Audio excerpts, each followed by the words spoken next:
Hi everyone, and welcome to our weekly tips on Tuesday. Today we're starting a series of going around the golf course, going to go all the way around the old course, and each week we're going to bring you a different hole, and we're going to talk about some of the shots that you're likely to face on that hole. Not this is how you should play the hole, but just these are the shots that you might encounter, these are the slopes you might come up against, or these are the bunkers that you might often end up in, and how to play those shots.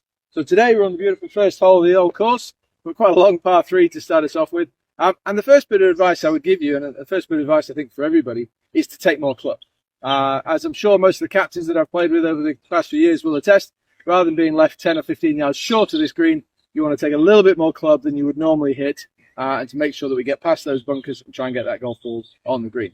So for me, this sort of distance would normally be a long iron, but I'm going to hit that hybrid and see if we can get that ball past the flag onto that green and give us a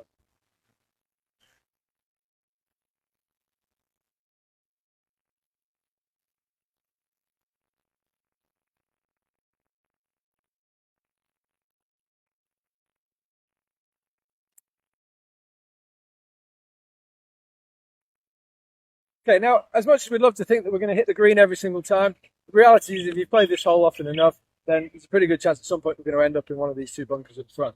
So we're going to be faced with a 25, 30 yard, sometimes even 40 yard bunker shot as our first bunker shot of the day. So one of the things that I'd like you to have a little go with was maybe put that lob wedge or even the sand wedge away and have a little go with your gap wedge or your pitching wedge, something with a little bit less loft. That's going to allow us to play a fairly normal bunker technique, fairly normal shot without having to hit it too hard. And that ball's just going to come out a little lower, a little bit more run, just give us a chance to get all the way back, to that long flag. So let's just give that a go. Normal technique, see if we can get there.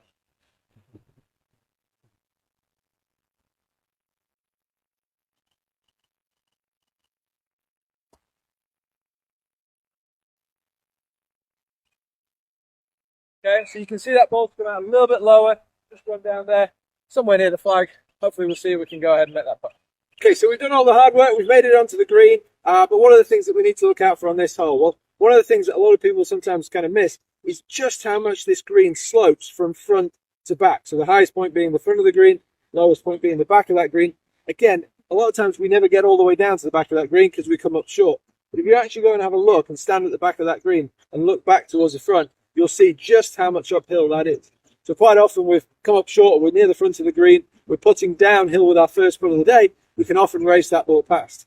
Conversely, we get past that flag, and again, it's our first putt, we don't quite realise just how much uphill it is. So again, really kind of take on that green, kind of have a look in, and you just see that slope. So again, we're faced with a little bit of an uphill putt here.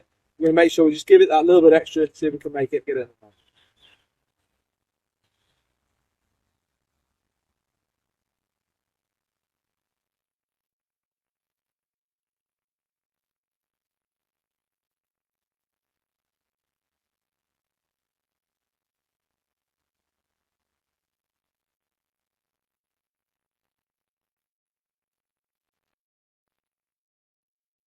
So I hope you've enjoyed those few tips. I hope they help. Next time you find yourself in those same situations on the first of the old, we're going to carry on all the way around the golf course through the summer with our tips. And any questions, please let us know.